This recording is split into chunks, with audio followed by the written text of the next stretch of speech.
毕竟他们海天宗乃是前10神势力之一，地底蕴和人脉极其强大，而萧炎只是来自第3等级世界之人，背后的势力也就如蝼蚁。只要他们海天宗挥一挥手，就能让第3等级世界在瞬间变成大宙中的尘埃。萧炎也已经察觉自己被李龙的窥视，但是他却选择无视，毕竟那也只是一场比赛，并不是什么拉仇恨，所以只要对方不针对自己，那么他萧炎自然也不会去多事。这里乃是第1等级世界，虽然自己能够战平海天宗的李龙，但其背后的所在神势力，那底蕴就算是目前的萧炎都要避而远之。在自己还没有真正强大之前，他不会高调的以为自己在招揽神会中击败过李龙就洋洋得意。如果是这样的话，萧炎也不会走到如今这等地步。只有真正的强者才如同萧炎这般懂得低调，懂得隐忍，方才能够成为一方强者。在玉元池的中央，除了萧炎吞李龙3道身影，其余第1序列神阶是与他们隔着一段安全的距离，生怕他们到时候突然开打，对他们造成影响。没想到玉元池的神元之气如此精纯，如果将其吸收炼化，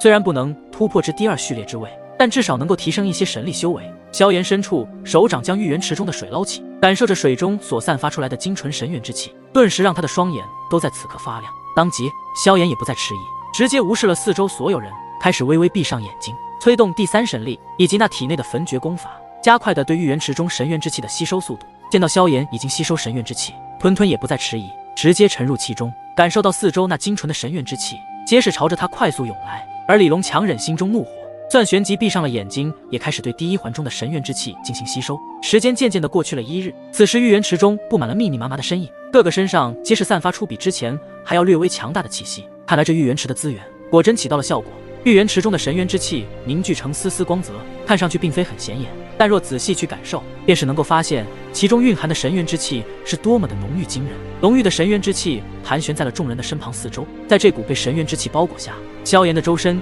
竟是以他为中心，形成了一个巨大的漩涡，其中的神元之气不断的冲入萧炎的全身。随着神元之气的更多涌入，萧炎皮肤上顿时弥漫着淡淡的光泽，肉眼便是能够看见这些神元之气不断的顺着萧炎的皮肤涌入其身体之中。也就是如此惊人的速度，萧炎体内的第3神力开始渐渐的变得更加的充沛起来，比起半日之前竟是有着明显的区别。那神元之气的光泽越来越明亮，随着巨大漩涡的不断旋转下，萧炎吸收神元之气的速度比起其他人整整快了数倍不止。随着萧炎的气息不断的攀升，而那第2序列神的门槛依旧没有触摸到，看来想要突破至第2序列神那是相当的困难。不过这也是在萧炎的预料之内，想要突破第2序列之位，怕是玉元池中的神元之气还远远不够。况且在如此多人的情况下同时吸收神元之气，更不会达到晋升第2序列神的门槛。但是对于萧炎来说，目前能够提升一点神力修为也不差。萧炎体内的第3神力越来越磅礴，旋即从其身体中散发出的气息在同境界之中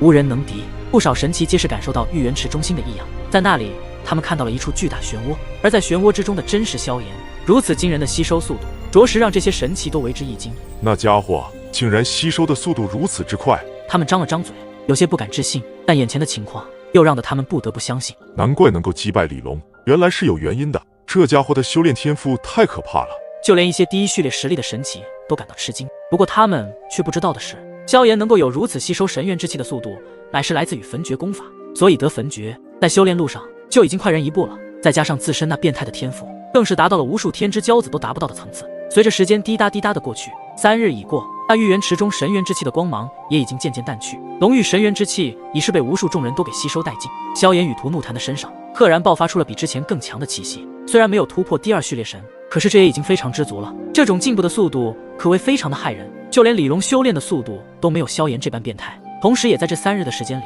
发现萧炎这惊人的修炼速度，心底里更是有了一个决定，那就是能够尽快击杀萧炎，不然等日后萧炎成长起来，怕是连自己都不是其真正的对手了。吞前辈，你的气息竟是暴涨了那么多，距离半步第1神也是越来越近了。那也没有你这般暴涨的快呀。吞微笑的直接回道。闻言，萧炎尴尬的挠了挠头，然后感受到玉元池中的神元之气已经基本被吸收的差不多了，才缓缓的起身，一同走出了玉元池。正当其他人还在因为萧炎那惊人的修炼速度感到骇然的时候，在御风蒙的虚空上竟是出现了空间撕裂的震撼场面。下一刻，在空间裂缝中走出了12道气势如虹的身影，个个皆是散发出神圣的气息。这突然起来的一幕，直接让那些在玉元池中的神奇都是写满了好奇。在这12道的身影，萧炎全部都认识，其中有天神山之主，以及那在纪元遗迹中想要击杀自己的那10位神使。只不过让萧炎一直没有想明白的是，这10名神使的灵魂不是已经被当时那神秘少女抽离走了灵魂吗？为何他们没有陨落？这些还不算什么，在他们身影的正前方，站着一道比他们这些神使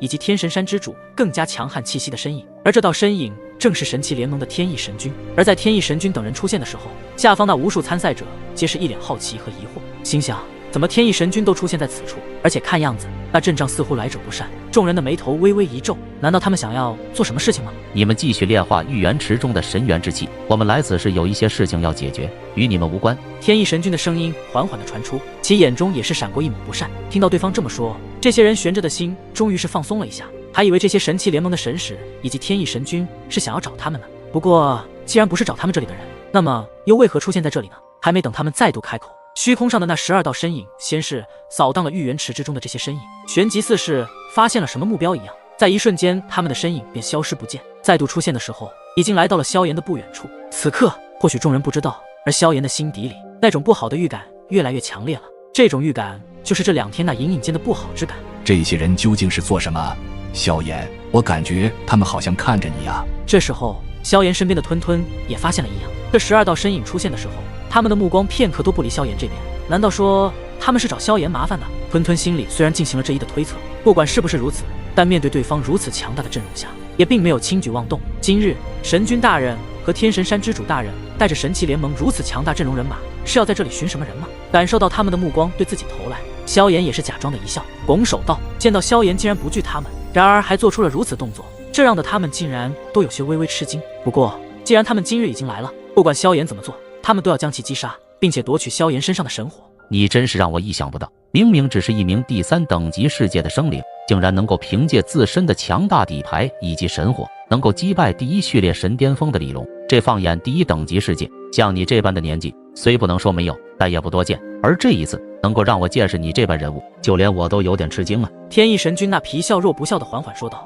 神君大人可别夸赞我了，再这么说的话，我怕我会骄傲啊。”萧炎也同样皮笑肉不笑的回答道。很显然他已经猜到天翼神君等人想要做什么事情了，不过也没有点破对方那笑容下的阴谋。天翼神君等人望着萧炎如此说话，差点把他们都整得不会了，似乎一切都非常反常一般，丝毫没有他们预想的那么顺利。小子，别装了，当初你们赶来天神山时，要不是剑神宗的剑圣葛伦为你们说话，我怕你是这段时间都没有地方住了吧。这时候证明之前与萧炎已经见过一次面，那时候是给剑神宗一个面子，而现在剑神宗等神势力以及离开天神山，他就不相信还有谁能够保他。我倒是谁？原来还是你，看来今日你们是来找我的茬。萧炎并没有一丝惧意，就算对方人数多，并且还有一位天翼神君，等下就算是真的打起来，他也不会眨一下眼睛。小子，你今天必死无疑了。在纪元遗迹的时候，你便与我们结下了梁子，击杀我们神奇联盟的使者，差点还击杀了方科神使。今日看你还能够往哪里逃？当初救你们的那老头和小女孩，怕是不会再出现了吧？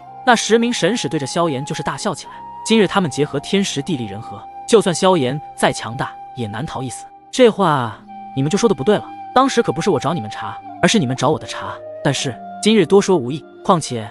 你们也不会放过我，看来是有一场死战了。萧炎此话一出，也让得一旁的吞吞眉头一皱，对着萧炎沉声道：“萧炎，既然对方针对你而来，今日你先走，我来阻止他们。”萧炎则是摇了摇头，声音极为平淡，丝毫感受不到任何的情绪波动在其中，道：“吞吞前辈，今日怕是逃不了了。既然人家已经找到我，恐怕已经做好了所有准备，甚至也已经将我们能够逃跑的路线都已经封锁了。”小子，你还有自知之明的。不过今日就算是跪下来求我们，也不会让你有机会活着出去。其中一名神使年纪有些大，但是却没有一丝老态龙钟的模样，甚至那双眼睛中充满着强烈的生机。但能不能在开战之前，我问你们一个问题？萧炎始终不明白，为何当初他们的灵魂被那神秘少女夺走，怎么还是能够活下来？看在你天赋不错的份上，我就满足你一个问题，说吧。那10位神使中为首的那一位冷冷笑道。见到对方也如此爽快，萧炎也没有拐弯抹角，直接说出了自己心中那不解之谜，道：“当初在纪元遗迹的时候，我记得你们的灵魂皆是被那神秘少女夺走，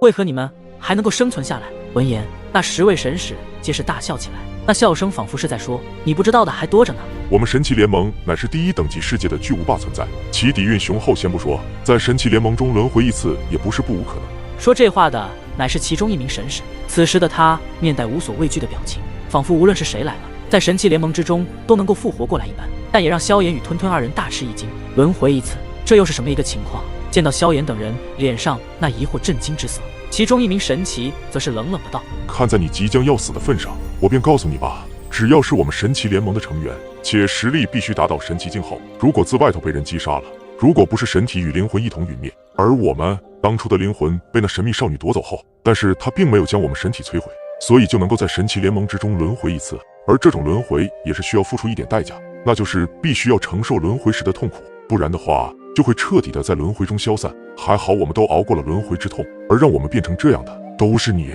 所以你说我们该不该将你杀死，才能够消除我们的心头之恨呢？听完他们的解释，萧炎不仅震惊，又再度刷新了对神奇联盟的认知。没想到这神奇联盟竟然还能进行轮回，难道说神奇联盟还掌管了冥界不成？也就在萧炎这么想着的时候，在他的体内传出一道苍老的老者声音，传入萧炎的脑海之中。神奇联盟还没有达到那个本事，能够掌控神明地界。以我的猜测，神奇联盟之中应该有一道大咒神物，而这大咒神物便是能够让联盟中的所有神奇与之产生契合。只有契合成功者，在以后与其他强者对战时，只要神体或者灵魂不是同时被摧毁的话，皆是能够这神秘的大咒神物进行强行轮回。当然，这种轮回的机会也就一次，如果第二次重生后再被其他强者击杀，就算只是摧毁了神体或者是灵魂其中一个，也都会彻底的陨落。这也就是为什么诸多神势力以及一些超神势力都想加入神奇联盟的原因之一。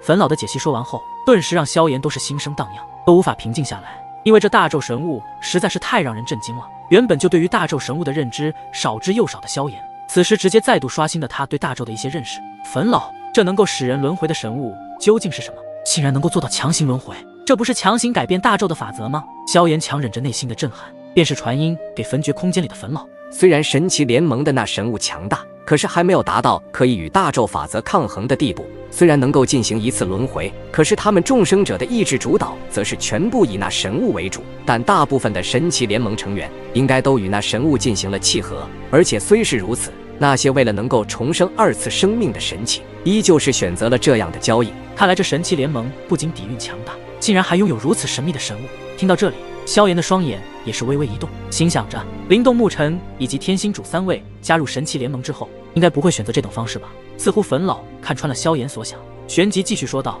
小子，你放心吧，以那三位的心性，这些东西可诱惑不了他们。642章闻言，萧炎也是点点头，毕竟他与灵动牧尘二人从大千世界到现在，已经经历过许许多多的经历，生死边缘都是走了好几趟了，也是非常了解他们是什么样的人。难怪神奇联盟能够成为第一等级世界的巨无霸，受如此众多神势力以及一些超神势力的加入，因为这简直就是能够给予他们二次生命的存在。萧炎也是在这一刻更多的了解了神奇联盟的一些面目。虽然是如此，但是神奇联盟的确也是一个对于无数神奇来说的最佳修炼之地。这一次令萧炎最意外的可怕就是这神奇联盟中的神物竟然还有如此之大的奇能。了解大致的信息后，萧炎也终于明白了这10位神使为何还会复活过来的原因，原来是进行了强行轮回。神奇联盟还真是令人所向往的地方，只是奈何我没有晋级比赛前10，不然我也能拥有重生的能力了。萧炎假装说着对神奇联盟此等能力的垂涎，实则已经看清楚了神奇联盟的一些面目。果不其然，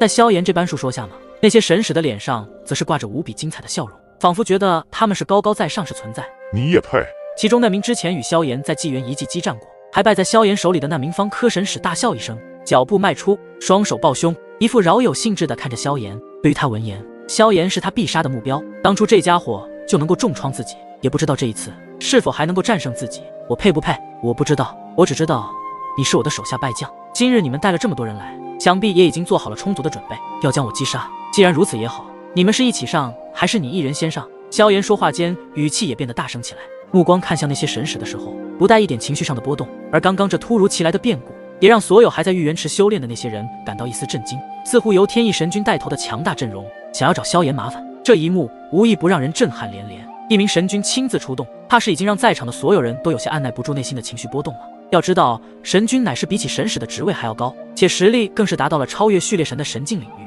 只要弹手间就能够让一名序列神瞬间殒命当场。而现在又加上10名神使以及天神山之主，足足12位神奇，在如此强大的阵容下对抗一名萧炎，这也太可怕了吧！虽然这些神奇这么想着，但是没有一个敢出声的。而在第一环玉元池的中心处，只有李龙此时一脸阴森笑意，他本就与萧炎有瓜葛，想着直接被神奇联盟的天意神君和数十名神使盯上，这无疑对他来说是一件非常值得兴奋的事。原来你得罪了那么多人，看来这次都不需要我出手，你将会死在他们的手中了。李龙露出一副看好戏的样子，依旧在玉元池之中吸收着神元之气。虽然还是没能触及第一序列巅峰的更高层次，但也算是饱和了第一序列之位的巅峰力量。而那与萧炎一组的那4名第一神见状，也很想上去站在萧炎这边，但是无奈对方可是神奇联盟，如果与之为敌，就算是他们所在的背后神势力，也将会被神奇联盟盯上，那么后果不堪设想。他们的理智战胜了一切，暂时先在旁边先静观其变。就算他们4名乃是第一序列的实力，在那位天意神君面前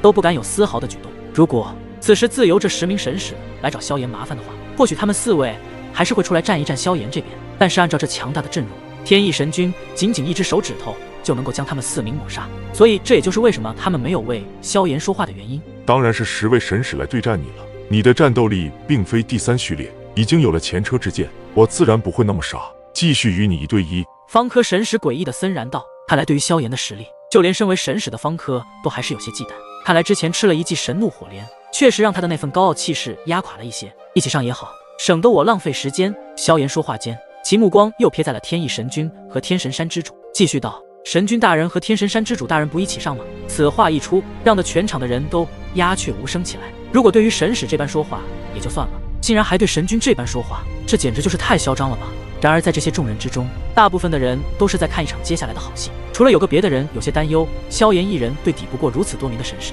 就算能够抵达住神使，那么天意神君的实力更是毋庸置疑，那等存在已经列入神界的天位之中吗？天意神君本就想夺取萧炎身上的神火，就算到时候10名神使都拦不住萧炎，自己也必须要亲自出手。但现在既然对方如此开口，他身为神君，被一名第3序列实力的小子这般说话，那自然是忍不下去的。你的战斗力确实强大，而且他们大部分还都只是第3序列和第2序列，第1序列也就3名，想必就算是10名神使联手，也不一定能够战胜你。所以为了不让浪费时间，我便亲自出手吧。当然你也可以选择将你身上的神火交出来，我就选择不出手，让他们来对付你，如何？天意神君的真正目的也说了出来。这一刻萧炎才明白过来，原来天意神君打的真正的目是要他身上神火的主意。看来这天意神君也不是好东西啊。不过萧炎也早就知道，今日他不管是横竖都要死。至于交出神火，就算天意神君不亲自出手，那10名神使也不会放过自己。既然如此，那么只能与之拼了。堂堂神器联盟的神君竟是如此角色，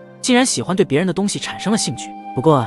也得有实力才行啊。萧炎对于神使也好，神君也好，基本不会有一丝惧意。既然对方要打便打，吞吞前辈，此事你不要参与其中，对方的目的很明显就是我了。萧炎偏头对着一旁眼神极为凝重的吞吞说道。也就在萧炎此话一出的时候，一直没有说话的天神山之主确实诡异的笑了笑，沉声道：谁说目的只有你一个？他也是我们要击杀的目标。什么？听着天神山之主的话语，众人都是一愣，这是怎么了？神器联盟的人似乎把他们2人都盯上了。吞吞没有说话，只是他现在也有些不解，为何自己也成为了神器联盟的击杀目标？什么意思？萧炎那眼神此刻也变得有些冰冷，内心有些疑惑，自己身上的神火以及此前与神使有些过节，这才能理解。而吞吞乃是第2等级世界之首天元界的一方神器，他难道也做了什么事情，让神器联盟要将其击杀？要怪就怪你与元尊的关系吧。当初元尊一人独闯神器联盟，与众神使激战几天几夜，虽然拿了他所要之物，但是也击杀了好几位神君的首席爱徒，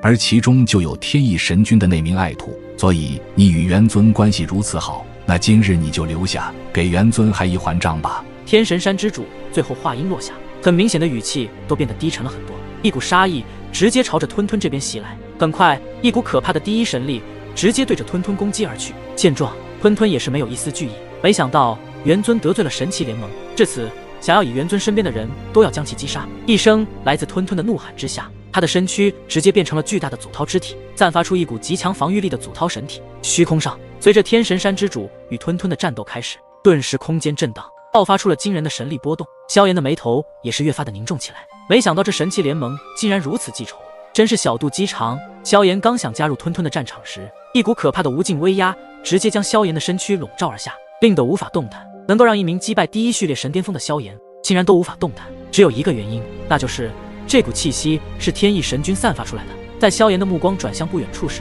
便是看到了天意神君那头来的温和的笑容。既然你不交出神火，那么我便亲自出手了。在天意神君那笑容下，还透着一丝森寒的笑容，轻轻出声道：你的战斗力再强，在我面前如同草芥。萧炎也感受到了一股超越序列神之上的神秘力量，直接压得萧炎差点喘不过气起来，当即直接在体内运转焚绝功法，才勉强的抵抗住了天翼神君的威压。这股力量竟不是第一序列神的力量，萧炎心中暗自震惊无比。对于序列神之上的力量，他还了解的不多，所以只能运转焚绝功法的力量，抵御住如此强大的神之威压，但也只是在短时间内勉强抵抗。而那10名神使则是露出一抹得意的笑容。既然天翼神君亲自出手，可怕这小子今日怕是死定了。蝼蚁，死吧！你身上的神火就归我了。天翼神君再度开口出声，带着一丝轻描淡写的话语，仿佛在说，萧炎在其面前简直就是一根手指头就能够击杀。萧炎体内的焚绝之力疯狂的运转，甚至已经催动到了极致，再配合第3神力的同时对抗释放下，才有了能够移动身体的资格。然而下一刻，一道寂灭之光洞穿虚空，朝着萧炎的眉心处射来，一股死亡的气息将自己笼罩而下。